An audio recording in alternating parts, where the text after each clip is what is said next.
수장님들, 혹시 수장님들 들어오셨어요? 아, 우리 온라인 이거 강의인데 수장님들이 이렇게 의견들을 거의 안 주시네요. 혹시 제 목소리가 들립니까? 들리, 잘 들리면 한번 111 좀 눌러주십시오. 진행해도 될까요? 아, 박미수 소장님 고맙습니다. 김소희 소장님도 고맙습니다. 예, 조성분 소장님, 예, 반갑습니다. 안중효 소장님 반갑습니다. 예, 어, 제가 좀 이렇게 어, 이번에는 전 시간에는 층간소음의 그 관점 4가지 중에서 그 행정적인 거, 법적인 거, 건축공학적인 거 부분에 대해서는 전체적인 틀에서 소장님들한테 좀 설명을 드렸어요.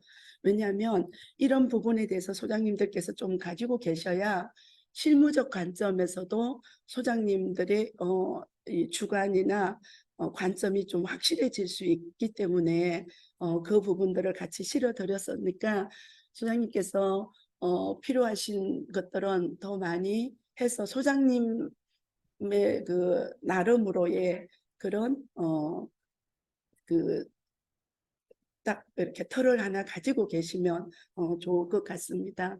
실무적 관점 들어가기 전에 먼저 짧은 동영상 하나 보고 소장님하고 시작하도록 하겠습니다. 누구세요? 라고 묻자 어느 아줌마가 대답했어요. 안녕하세요. 저는 아래층 903호 사는 사람이에요. 아, 네. 안녕하세요. 무슨 일이신가요? 전 이상한 사람이 아니고요. 제가 딸이 있는데요. 얘가 고3이에요. 지금 한창 공부에 신경 쓰고 집중해야 하는데 윗집 애들이 콩쾅거려서 딸아이 공부에 방해가 되세요. 주의를 부탁해도 고쳐지질 않아요. 하시더랍니다. 그래서 누나는 저희는 1003호가 아니라 1103호인데요. 했죠. 그러자 아주머니 약간 망설이며 그러더랍니다. 그래서 말인데 실례지만 제가 여기서 좀 뛰어도 될까요?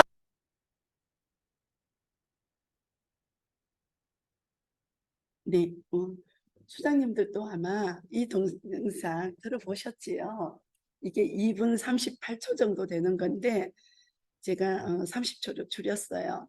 네, 우리가 관리사무소에 와서 입주민께서 윗집으로 이사 가고 싶다. 어? 정말 나도 한번 그렇게 제대로 한번 괴롭혀 보겠다. 이런 소심한 복수 이야기들 많이 우리가 듣잖아요. 그죠? 예. 그래서 오늘은 그 실무적 관점에서 소장님들하고 조금 구체적으로 한번 나눠보도록 하겠습니다. 실무적 관점에서 가장 중요한 건 우리 소장님들의 역할은 1차 중재 상담자 역할이라고 볼 수 있습니다. 혹시 지금 교육에 참여한 소장님들 중에서 나는 층간소음에 대한 스트레스가 거의 없다. 이런 소장님은 0으로 한번 눌러주시고 나는 요즘 층간소음 때문에 많이 골치 아프다 하시는 분들은 한번 1번을 한번 눌러봐 주실까요?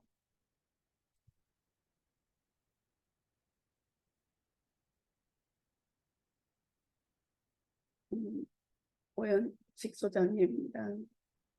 안성수 소장님, 문학은 소장님, 임미숙 소장님, 삼익아파트 우리 소장님들 다 층간소음 힘드신다고 안중영 소장님도 네,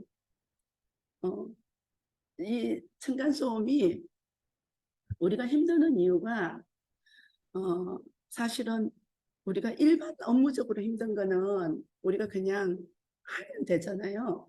근데 층간소음은 어, 입주민과 이렇게 사이에서 우리가 중간 역할을 하니까 그래요.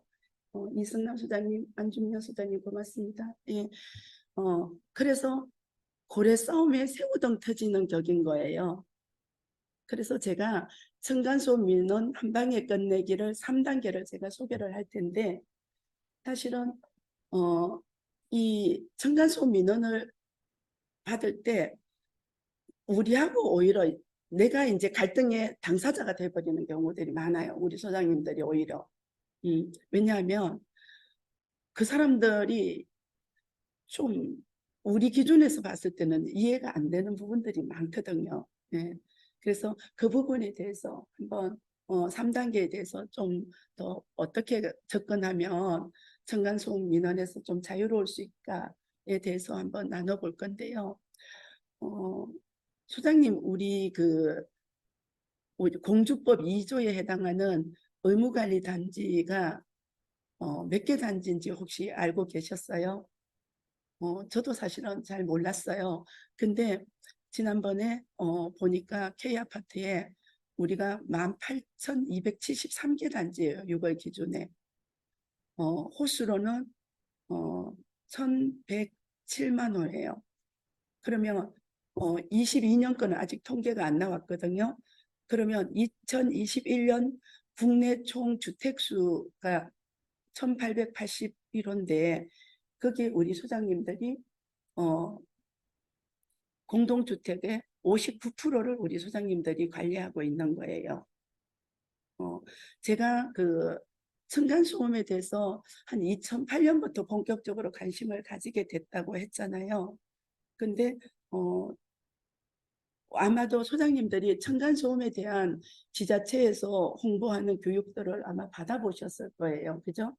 보통 어디에서 해요? 인천 같은 경우는 인천환경지원센터에서 하죠. 예. 그 소비자 저기 그 단체죠. 그게. 예. 그래서 거기서 한다든가 아니면 서울 YMCA에서 해요.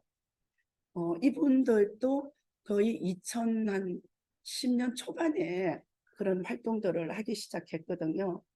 그런데 그분들이 실질적으로는 그 지역 활동가, 양성자를 교육한다 그래요. 그런데 소장님들 잘 아시잖아요. 층간소음관리위원회가 있다고 실제로 해결되지도 않아요. 그 다음에 내가 층간소음에 대해서 관심이 많다고 하는 입주민들이 내가 그 지역 활동가로 하겠다 해서 그분이 하실 수 있는 게 없어요, 사실은. 그러다 보니까 우리 공주법 20조는 소장들한테 그 책임을 어떤 면에서는 전가시켜 놓고 있는 거예요. 대책은 전혀 주지도 않고 또 어떤 것도 하지 않으면서 관리소가 1차 중재 상담자 역할을 하라고 법적으로 명시해 놓고 있는 거거든요. 그래서 제가 인천 환경지원센터에서 교육하는 층간소음 교육 내용들을 이렇게 들어보니까 저거는 우리 소장님들이 직접 정말 어떤 의식을 가지고 할 때 가장 좋은 효과를 가질 수 있는 거다. 그러다 보니까 제가 이 부분에 대해서 관심을 더 가지게 된 이유 중에 한 개예요. 네. 그러면 우리 소장님들이 1차 중재 상담자면 아까 행정적 관점에서 봤던 층간소음 이웃사회센터는 공주법의 의무관리단지가 아닌 데는 어떤 면에서는 2차 중재 상담자 역할을 하는 거예요. 그러면 그분들은 전문적인 교육도 받고 중재 상담자로서의 그런 전문 교육을 받으면서 그 업무를 하고 있는데 우리 소장님들한테 그런 길이 열려 있지는 않는 거예요. 그래서 제가 의식 있는 소장님들하고 모아서 이 부분에 우리가 제대로 한번 접근해 봐야 되겠다는 그런 마음이 있다 보니까 할 수 없이 실무자적 입장에서만 이야기하면 듣지를 않아요. 뭐 정책에서는 행정가들은 그렇게 하다 보니까 논문을 쓰고 이것들을 좀 이론적으로도 좀 정리해놔야 이분들이 귀를 기울이겠구나 이런 생각을 해서 논문도 쓰게 된 거예요. 자, 그러면 우리 1차 중재 상담자는 우리 국내 주택의 59%를 차지하고 있는 의무관리 단지의 소장님들이 1차 중재 상담자인데 그거는 어디에 근거해서 1차 중재 상담자냐라고 볼 때 바로 공동주택관리법 20조에 그렇게 명시되어 있고, 그 다음에 인천시 관리규약 준칙 92조에도 입주자 등의 층간소음 방지 노력 및 관리 주체의 게시판 및 방송 등 적극적인 홍보활동, 그 다음에 입주자 대표회의 회장이 층간소음관리위원회를 구성하게 되어 있어요. 거기에다가 관리사무소장은 당연직 층간소음관리위원회로 활동하도록 의무를 지원했어요. 마지막 준칙 95조에는 관리소장은 1차 중재 상담자 역할을 하고 2차 층간소음관리위원회의 위원으로 되어 있는 것이 우리 1차 중재 상담자의 법적인 기준이고 역할이에요. 다음으로는 2차 중재 상담 기관은 아까 행정에서도 말씀드렸다시피 환경부에 소속되어 있는 층간소음 이웃사회센터하고 중앙 또는 지방환경분쟁조정위원회하고 공주법 71조의 중앙공동주택관리분쟁조정위원회 이렇게 소속되어 있는 것이 2차 중재상담기관이라고 해요. 아까 행정에서도 알아봤지만 우리가 그렇게 해도 조정을 해도 양 당사자가 아니면 어느 일방이 받아들여 주지 않으면 소용이 없다는 것도 우리가 봤잖아요. 그러면 소장님들이 가장 먼저 하셔야 될 거는 사실은 이제 1차 중재 상담자로서의 역할을 기준점을 분명히 하시고 정해 놓으시면 되는 거예요. 예. 자, 층간소음 민원 한 방에 끝내기 위해서 제일 먼저 하셔야 될 것이 일단 층간소음 민원에 대해서 들어갔을 때 판단하지 말고 무조건 들어라예요. 근데 이거 가능하겠어요? 우리 최낙철 소장님 웃으시네요. 이게 사실 가능하지 않죠. 예. 그런데 이게 어느 정도 훈련이 되시면 사실 소장님들이 중재 상담 역할을 할 때 훨씬 더 자유로울 수 있어요. 왜냐하면 소장님들이 이분들의 문제를 가장 좋은 해결을 소장님들은 어떤 것이 가장 좋은 해결이라고 생각하세요? 층간소음이 두 번 다시 발생하지 않게 아래층에서 원하는 상황으로 만들어주는 것이 소장님들의 해결이세요? 그게 해결이면 소장님 1번 좀 눌러주세요.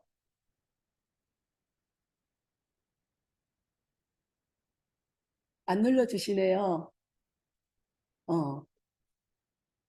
그런데 소장님들이 그게 해결이라고 생각을 안 하시면서도 민원인이 내 앞에 앉아 있을 때는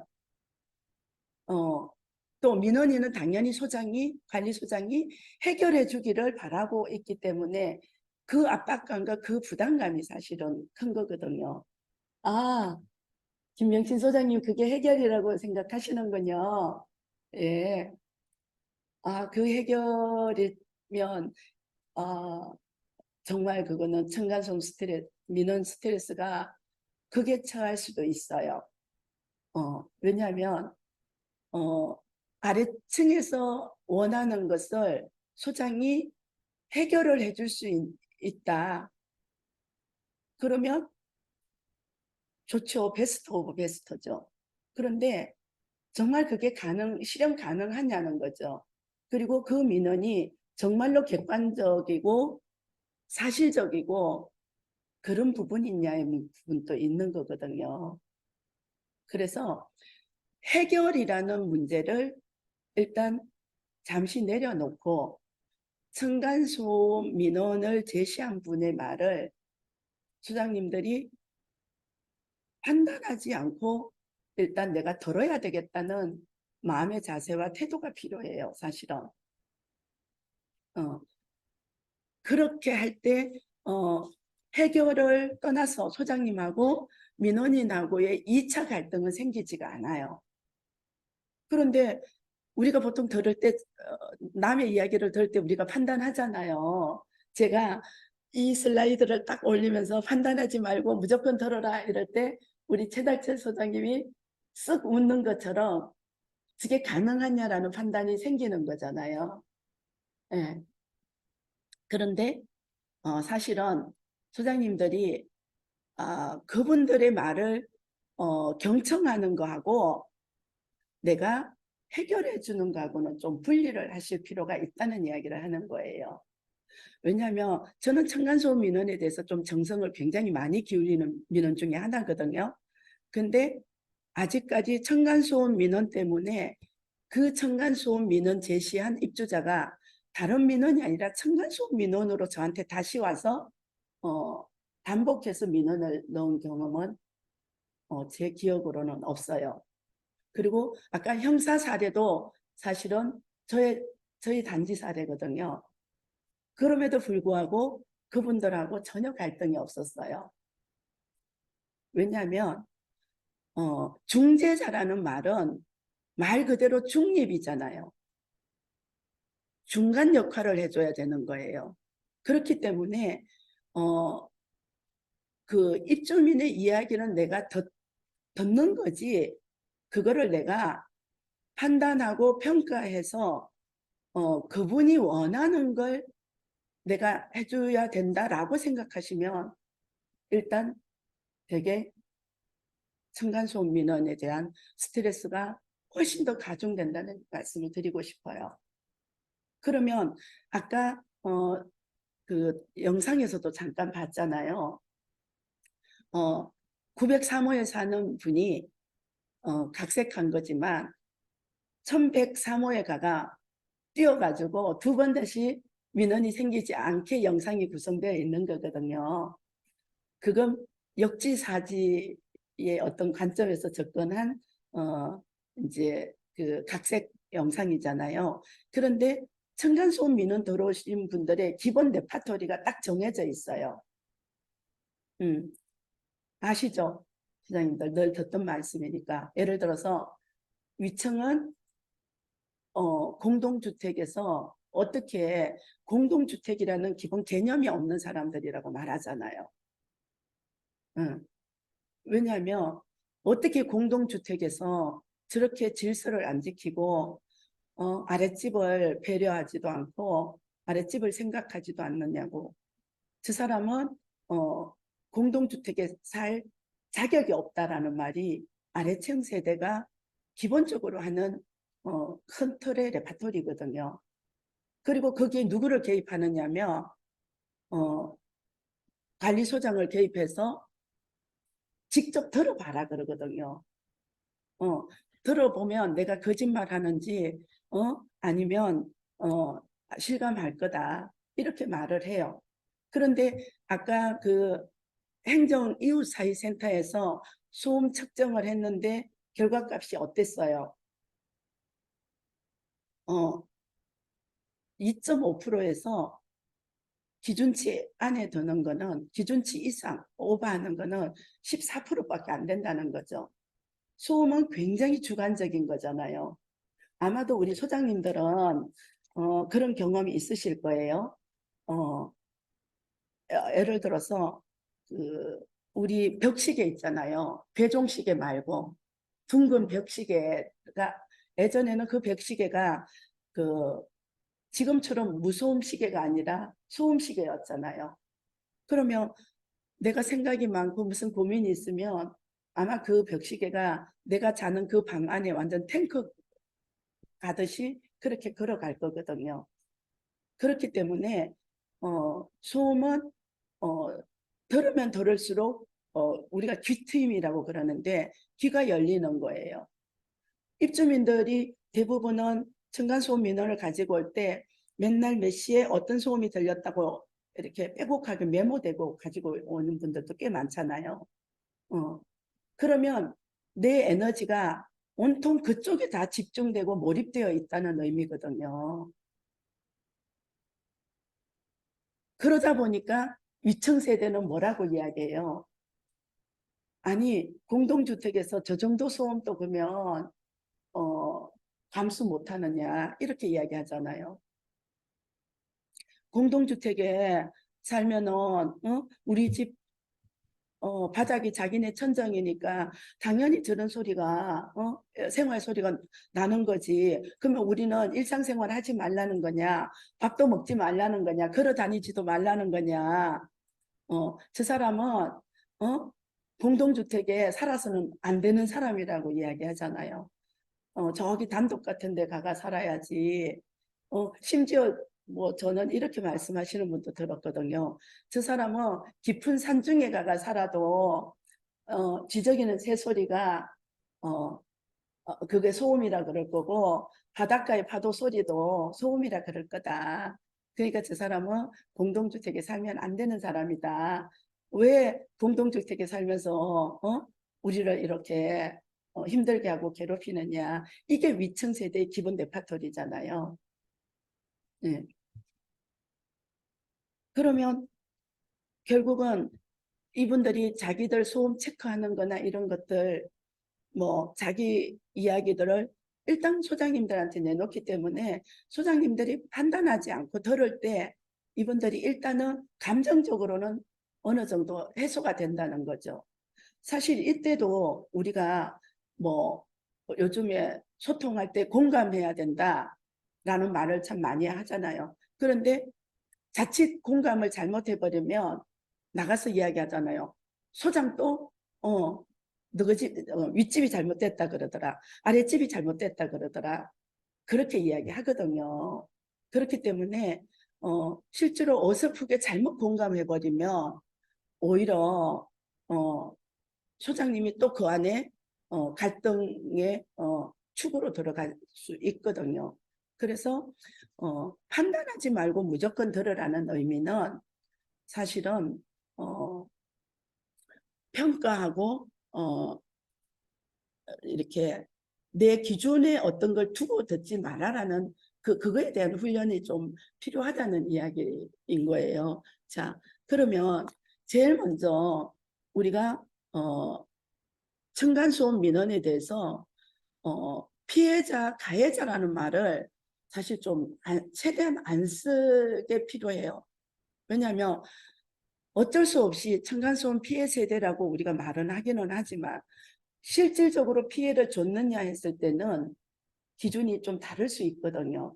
그렇기 때문에 저도 그 논문을 쓸 때 어쩔 수 없이 피해 세대라고 쓰기는 하지만 가해 세대라는 표현은 쓰지 않았거든요.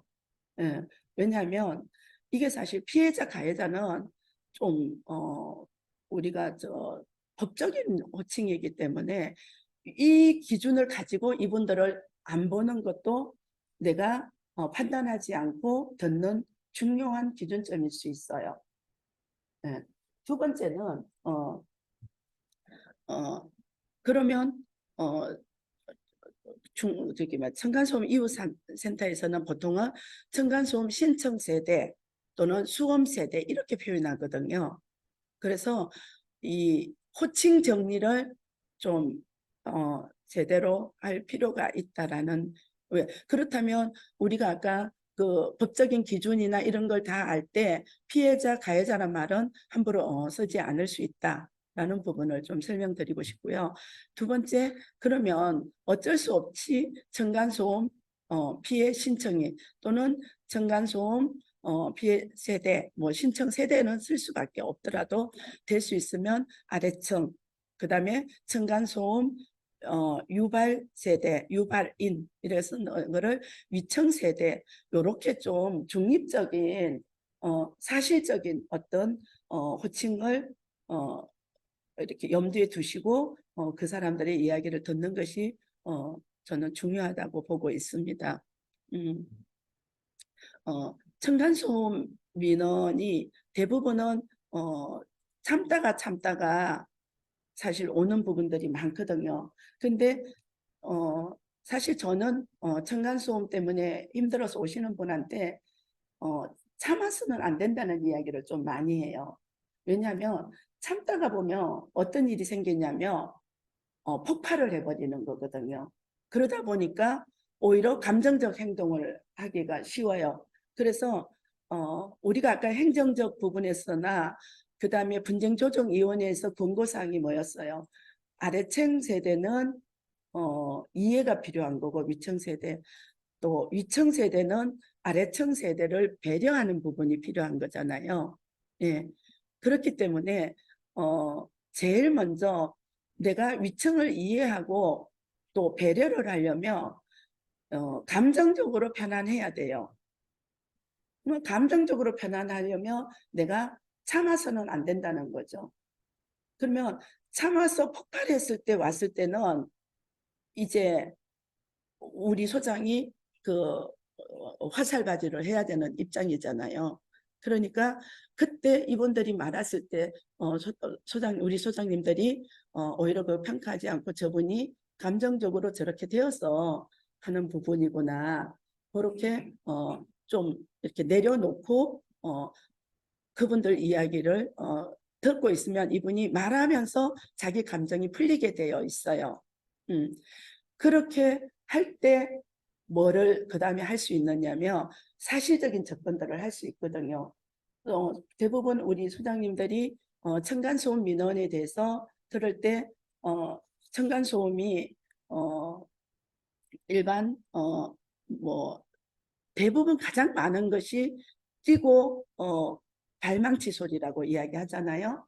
대부분은 그러면 사실 이 부분은 대부분 모르는 경우들이 훨씬 더 많아요. 그렇기 때문에 위층에서 내가 그런 거리의 습관이나 이런 걸 있다는 걸 발망치 소리를 내는 걸 내가 모르고 있는 경우가 훨씬 많기 때문에 오히려 아래층에서 이런 것 때문에 불편감을 느낀다고 말하면 위층 세대가 몰랐다 주의하겠다 하고 슬리퍼를 신다든가 또 아이들은 소음 저감 매트를 깐다든가 이런 문제로 거의 해소가 될 수는 있어요.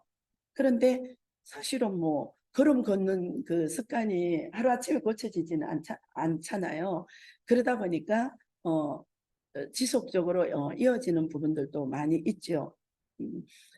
그러나 이 층간소음을 아래층 세대가 우리 관리소장님들한테 낼 때는 일단 자기들이 어떤 그 격양된 말이나 뭐 비난의 말이나 뭐 욕을 해도 일단 그거는 내가 내한테 하는 이야기는 아니잖아요. 관리소장한테. 그냥 아래 윗집이 있으면서 일어난 일에 대해서 지금 내한테 하소연하는 거니까 그걸 내가 이 사람 말이 뭐 맞는지 틀리는지 또 이 사람이 뭐 너무 심하네 뭐 이렇게 우리가 판단할 이유는 없다라는 이야기인 거예요.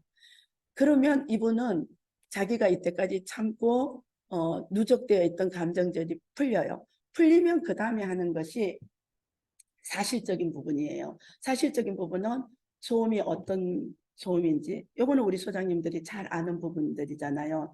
실제로 현장에서 잘 하고 계시는 부분이죠.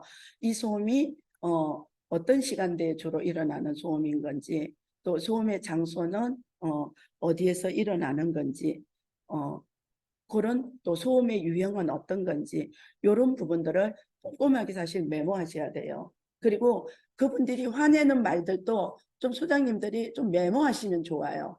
그러면서 이래서 이렇게 화가 나셨다는 거네요. 그리고 정말 견딜 수 없다는 거네요. 이렇게 이거를 반영한다 그러거든요.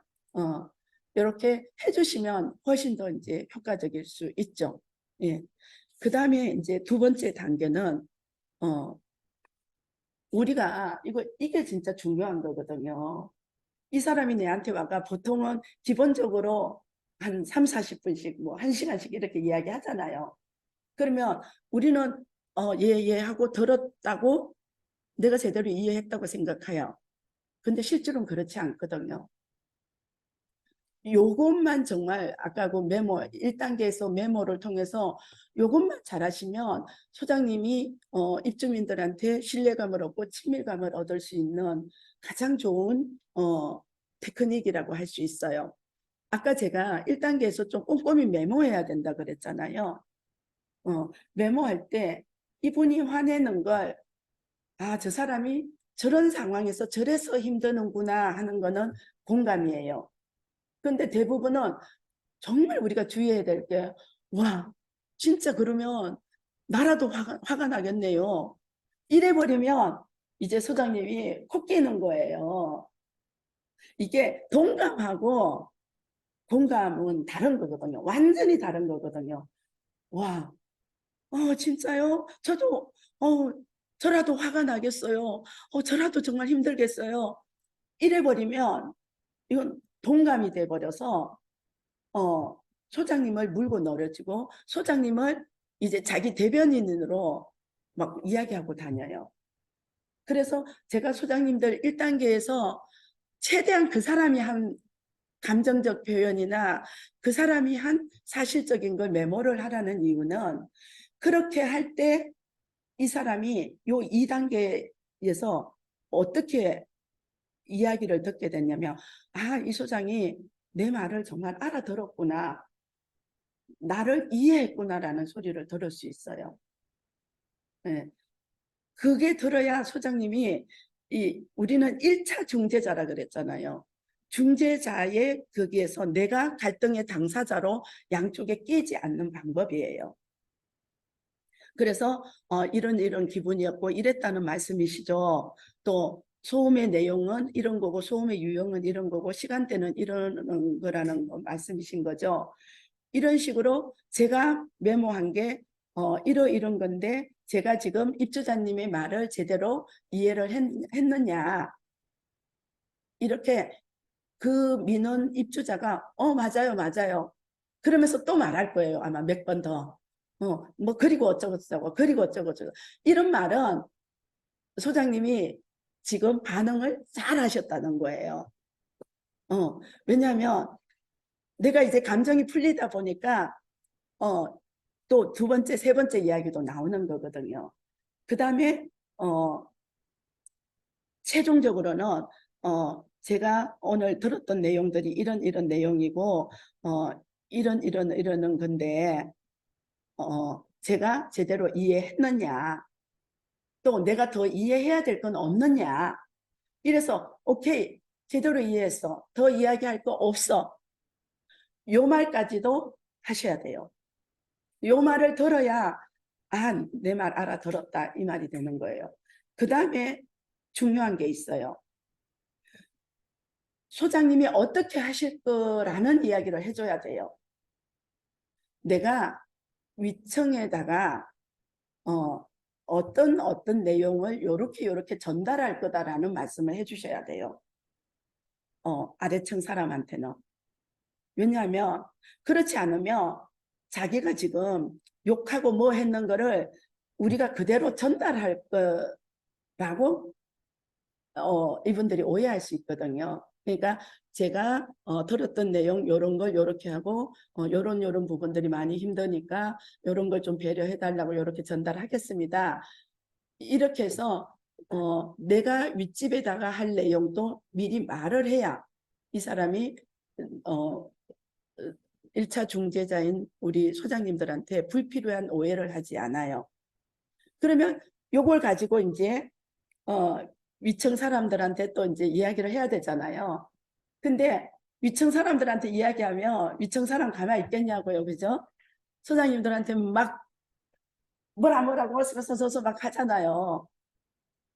그럴 때 소장님들이 죄송하지만 이건 제가 한 말이 아니고 아랫집에서 한 말을 제가 지금 전달하는 내용이다. 전달하는 내용이니까 요 부분에 대해서는 이해를 해달라 라고 말씀을 하셔야 돼요. 안 그러면 자꾸 중재자인 나를 공격하게 돼요. 우리 관리소장님들을. 그렇기 때문에 이 2단계가 정말 소장님들이 빠져나갈 수 있는, 내 책임을 면할 수 있고 내가 갈등의 중간 역할의 당사자가 되지 않는 방법이에요. 아마 우리 소장님들 중에서 아마 군대 생활하신 분들 있죠. 군대 생활하시는 소장님들이 복명복창하잖아요. 복명복창 왜 하겠어요? 이 사람이 내 말을 제대로 알아들었는지를 하는 거잖아요.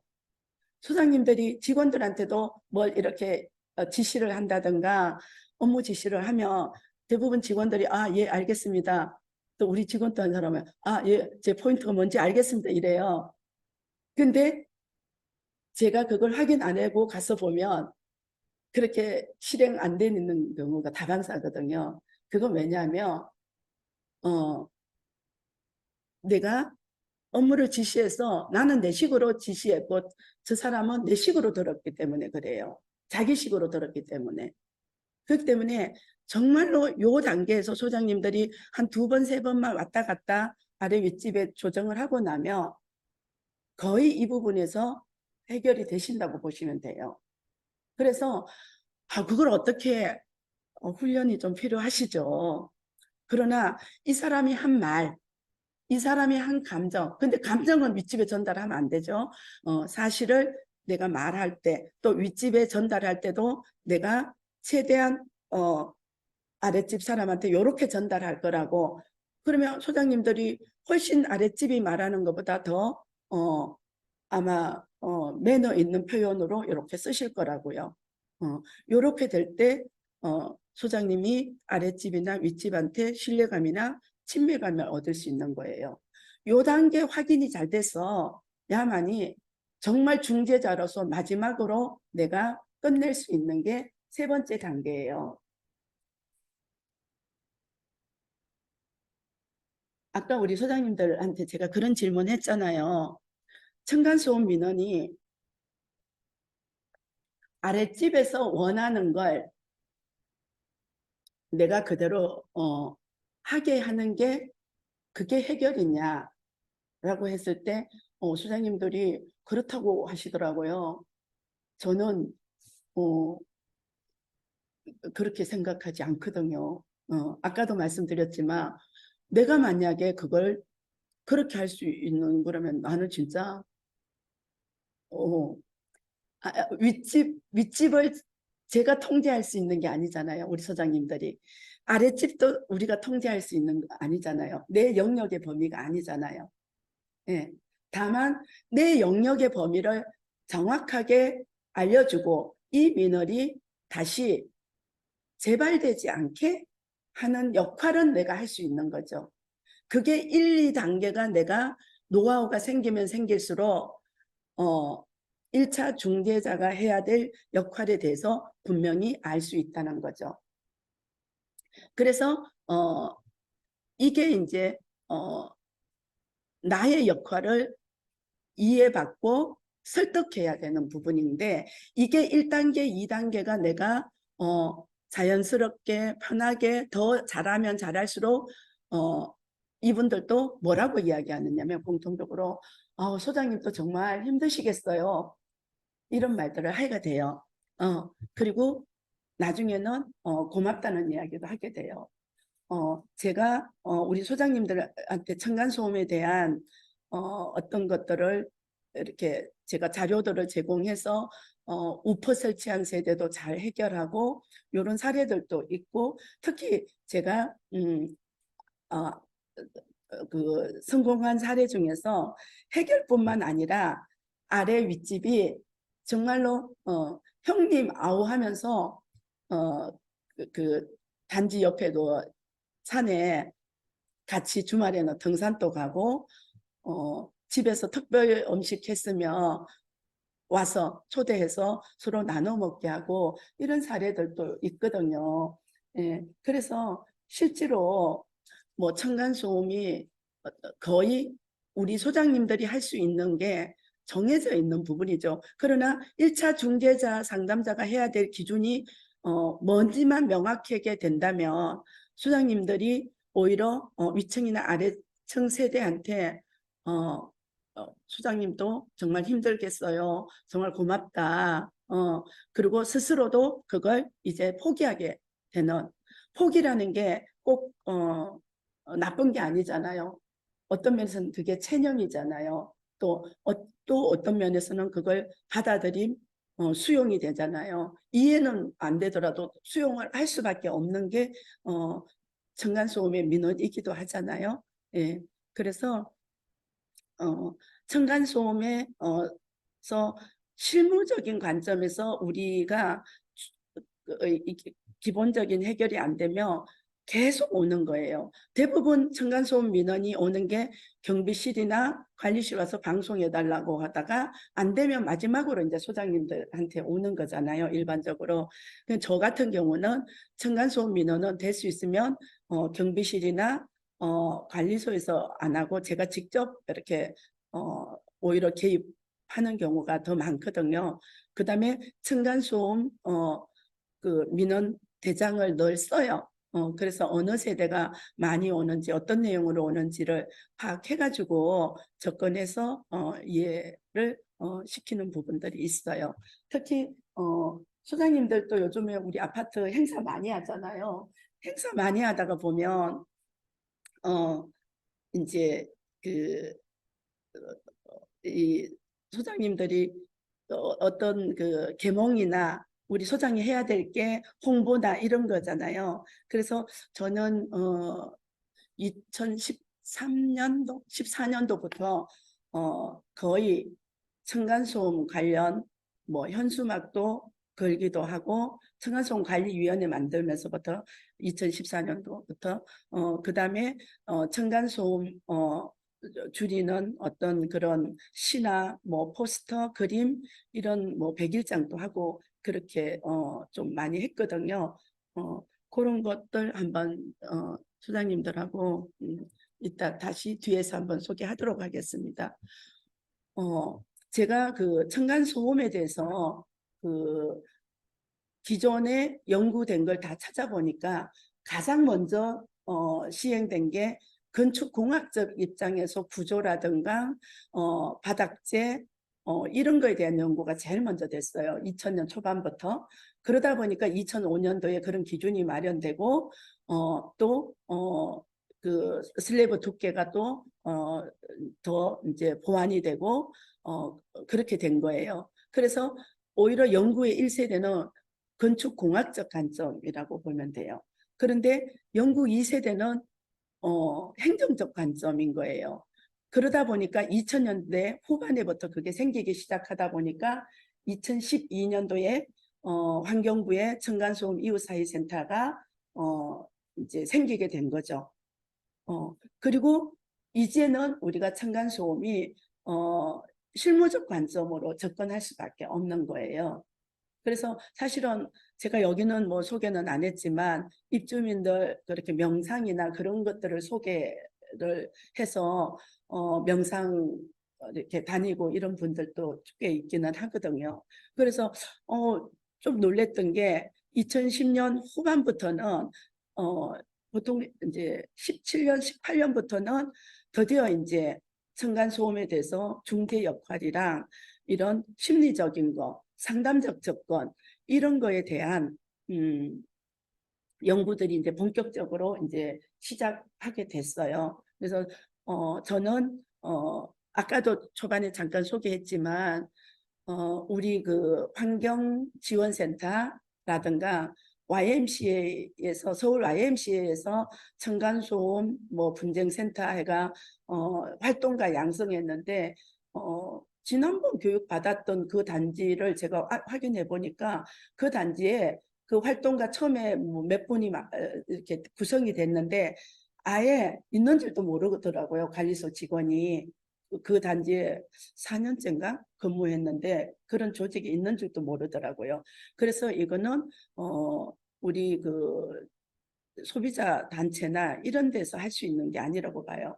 소장님들이 조금만 더 관심 가지시면 오히려 소장님들은 어디든지 가셔가지고 이 중재 역할로서의 실질적으로 그 중심축을 이룰 수 있고 이걸 통해서 오히려 소장님들이 입주민한테 더 신뢰를 받을 수 있고 소장님의 그 역할이 더 소중하게 그 인정받는 그럴 수 있는 부분이라고 저는 생각해요.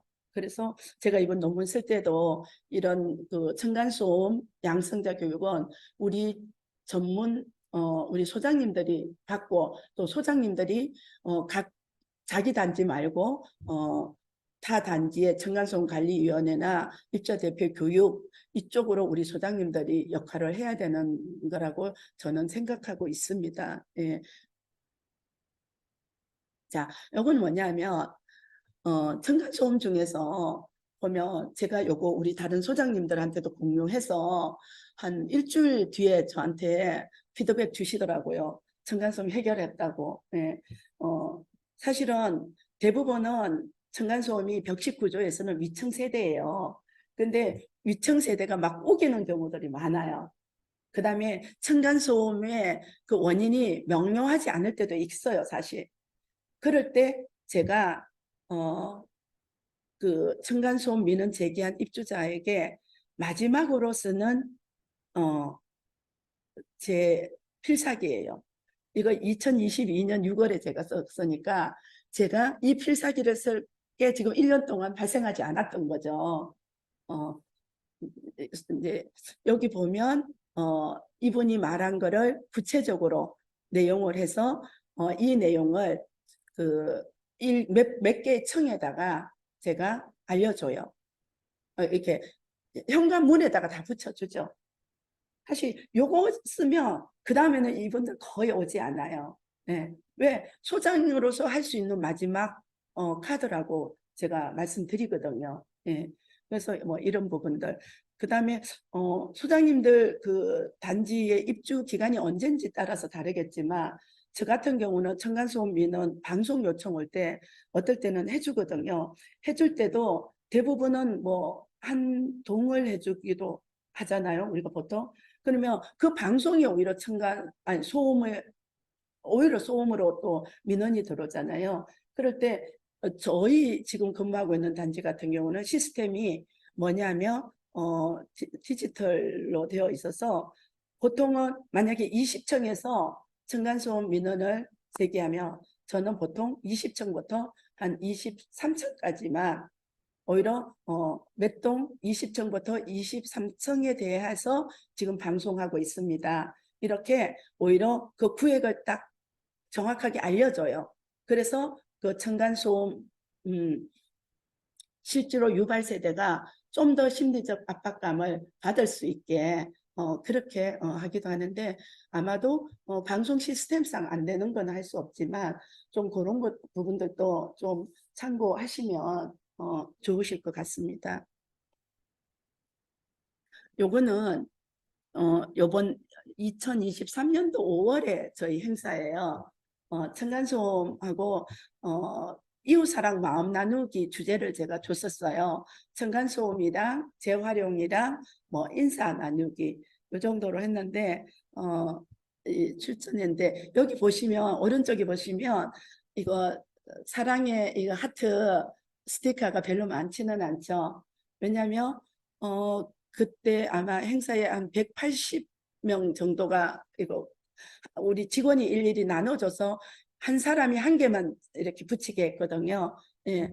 그런데 이분은 아마 이제 그냥 장려상 받은 분인데 이런 것도 이제 층간 소음에 대해서 학생이 해서 요거는 이제 우수상 받은 그런 내용이에요. 그래서 이런 거 할 때도 내가 어떤 의미로 이 그림을 그렸는지 그래서 이런 거를 제가 쓰겠다고도 저는 확인을 받아놔요. 이 제출하신 이 그림에 대해서는 제가 쓸 수 있다 있는 거를 허락한다고 해서 여기는 제가 아직 실지는 않았는데 이런 그림들을 넣어서 한 번씩 층간소음에 대해서 홍보를 하거든요. 예. 이런 거 별표 많이 받았죠. 예. 이거는 전체적인 내용으로 우리 학생이 초등학생이 했더라고요. 예. 이거 되게 재밌어서 제가 우리 소장님들하고 공유하려고 제가 했는데 그 웃음꽃 인사에 대한 그 그림을 냈는데 봄에는 벚꽃시를 하면 벚꽃이 피고 해바라기 시를 부르면 여름에는 해바라기가 꽃이 피고 코스모스 시를 하면은 코스모스 꽃이 피고 동백꽃씨를 심으면 동백꽃이 피는데 인사씨를 심으면 항상 웃음꽃이 핀다. 이런 초등학생의 글이에요. 사실은 제가 그래도 소장님들마다 층간소음에 대해서 대하는 태도가 다 다르잖아요. 어떤 분은 성가시고 귀찮다고 볼 수도 있고, 어떤 분은 어렵다고 볼 수도 있고, 또 제가 아까 어떻게 판단하지 말고 무조건 듣고 내가 들은 걸 확인을 받냐, 내가 어떻게 이해를 받냐, 내가 신이냐 이렇게도 말할 수도 있고, 그러나 사실은 법적으로 1차 중재자 역할을 명시를 해놨으며 거기에 대해서 내 역할에 분명한 선을 가지고 있으시면 오히려 어렵고 성가시고 귀찮고 부담스럽다고 피하면 오히려 더 큰 스트레스가 오기 때문에 우리가 공주법에서 말하고 있는 1차 중재자 역할로서의 층간소음 민원에 대한 관리 소장으로서의 역할이 분명히 할 때 좀 더 층간소음에 대해서 자유로울 수 있다고 저는 생각을 합니다. 저는 인생에 많은 좌우명을 가지고 있는데요. 소장으로서는 많은 좌우명이 있는데 그중에 대표적인 게 원칙을 지키되 다양성을 인정하자는 거예요. 공동주택에 내가 27년간 공동주택 관리를 하면서 느낀 게 이 원칙이 무너져 버리고 또 원칙에만 매일 수도 없는 게 또 입주자 개개인의 다양성을 또 인정해야 되는 게 우리의 또 숙명이 아닌가 이런 생각을 해요. 그 다음에 침묵하고 있는 입주민이 과연 나라는 관리소장을 인정할까? 우리가 목소리 큰 사람 위주로 흘러가 버릴 때 회단들을 소장님들 누구보다 잘 아시잖아요. 그래서 저는 사실 저는 70점 소장이 늘 목표라고 우리 대표님들한테도 말하고 입주민한테도 말하거든요. 저는 정말 70점 소장이 목표예요. 그런데 한 60점만 되면 좀 그냥 봐주십시오. 이렇게 제가 말을 합니다. 그렇기 때문에 정말 우리 자리가 참 어려운 자리잖아요. 네. 그런데 또 소장님들 아시잖아요. 우리나라만큼 공동주택 관리가 이렇게 또 잘 돼 있어서 전국 어디에나 우리 자리가 있고, 그죠? 또, 이제 동료도 친구들은 거의 다 정년했는데 우리는 이 자리를 60대, 심지어 70대까지 그렇게 일할 수 있는 자리잖아요. 그래서 소장님들이 이 직업에 대해서 참 힘들고 어렵지만 또 우리가 같은 목소리로 함께 이렇게 갈 수 있으면 더 든든할 수 있지 않을까 생각합니다. 제가 요즘 최근에 만든 저의 명언인데 시절 인연은 지혜이면 진리다라는 말을 요즘은 매일매일 아침 출근길에 묵상해요. 저는 우리 소장님들이 오늘 이 기회가 층간소음이라는 거에서 내가 다른 동료들보다 더 열심히 관심 가지고 연구하고 공부하고 해서 정말 이게 일반 소비자 단체 그분들 환경은 도로 환경이나 항공기 소음 이런 거와 관련됐던 분들이 지금 공동주택 소음을 하고 계시는 거거든요.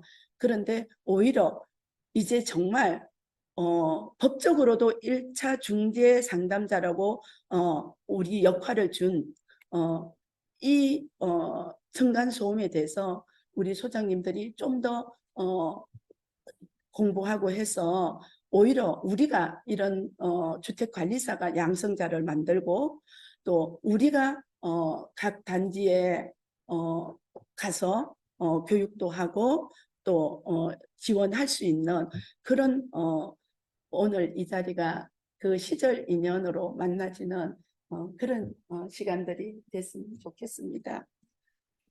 소장님들 저는 제가 줌 강의 좀 하거든요. 그럼 거의 이렇게 1대1로 이렇게 하면서 제가 질문 받고 대답하는 경우가 많아요. 그런데 소장님들은 아마 제가 사무국장님한테 여쭤보니까 거의 소장님들이 그냥 업무 보시면서 이렇게 듣는다고, 그러다 보니까 이렇게 반응을 안 하신다고 하더라고요. 예, 제가 아까 맨 서두에도 말씀드렸지만 제가 12월 달에는 소장님들 층간소음에 힘들어하시는 소장님들을 인터뷰해서 질적 연구를 하려고 하거든요. 예, 그래서 혹시나 층간소음에 대해서 할 말이 많으시다는 소장님들 제 번호 공개했으니까 또 제 메일 넣었으니까 제가 소장님들 실질적으로도 상담해드리고 또 영구적인 거로도 제가 좀 하니까 저한테 전화나 문자 주시고 메일 주시면 좋을 것 같습니다. 왜냐하면 저는 이제 어떤 면에서 송구스럽지만 갈참이에요. 저는 우리 후배들 위해서 이런 몇 가지 부분들에 대해서 제가 설계를 하고 길을 설계하면 이 길들을 우리 소장님들이 많이 이 길을 만들고 닦아가 가서 소장님들이 역량이나 또 소장님들의 인식이 훨씬 더 높아지고 또 관리 업무뿐만 아니라 또 한쪽 파트에 또 역할을 할 수 있는 그런 소장님들 됐으면 좋겠어요. 제 머리 안에는 그런 소장님들 되게 많이 이렇게 있고 저는 또 기도도 드리고 있거든요. 그러니까 소장님들 오늘 아마 여기에서는 지금 질문 받기는 어렵습니다. 혹시 자료 필요하시면 제 뭐 부족하지만 논문이나 또 그 일지나 또 층간소음 이런 자료들 필요하시면 제가 언제든지 공유할 수 있으니까 소장님들께서 층간소음에도 관심 가져주시고 또 소장님들 다 아시겠지만 지금 장기수선 계획서나 그다음에 우리 또 저기 뭐야 사업자 선정 지침에 대해서도 2010년도 생기면서 계속 했는데 지금 잘못되어 있잖아요. 그런 부분에 대해서도 우리가 실무적인 말을 하면은 이 사람들이 안 듣더라고요. 그래서 그 부분도 소장님들께서 아이디어 주시면 제가 논문으로 써서 우리 실무적인 목소리하고 또 이론적인 목소리 같이 내서 좀 이게 정책에 반영이 되고 바뀔 수 있도록 그렇게 제가 이 밥을 조금 오래 먹은 먼저 간 사람으로서는 그 역할을 하고 싶으니까 소장님들 아이디어 많이 주십시오. 왜냐하면 제가 깜짝 놀랐던 게 얼마 전에 받은 아이디어인데 소장님들 아실 거예요. 입주받은 단지들 가만 보시면 분양에만 초점 맞춰가지고 휴게 공간부터 해가 제대로 안 된 거 너무 많잖아요. 그거에 대해서도 제가 한번 또 정리하고 해서 그 설계에 아예 반영이 돼서 우리 소장님들 좀 덜 이렇게 고생하게 좀 한 역할을 해야 되겠다 이렇게 생각을 합니다. 제가 너무너무 목소리가 지금은 조금 그래도 나아요. 이렇게 거친 목소리로 하게 돼서 너무 송구하고 갑자기 어제 저녁부터 목이 이렇게 잡혀서 소장님들 귀한 시간 내주시고 또 오늘 한 150분 정도 아까 참여하셨던데 함께 하신 귀한 시간 감사합니다. 그리고 김옥진 소장님 감사합니다. 멋지고 유익한 강의 감사드리고 존경합니다. 고맙습니다. 정순남 소장님 당당하고 멋지십니다. 임영미 소장님인가 봐요. 강의 잘 들었습니다. 감사합니다. 소장님 고맙습니다. 어렵더라도 우리 함께 이 길을 잘 가봐요. 네, 마치도록 하겠습니다. 고맙습니다.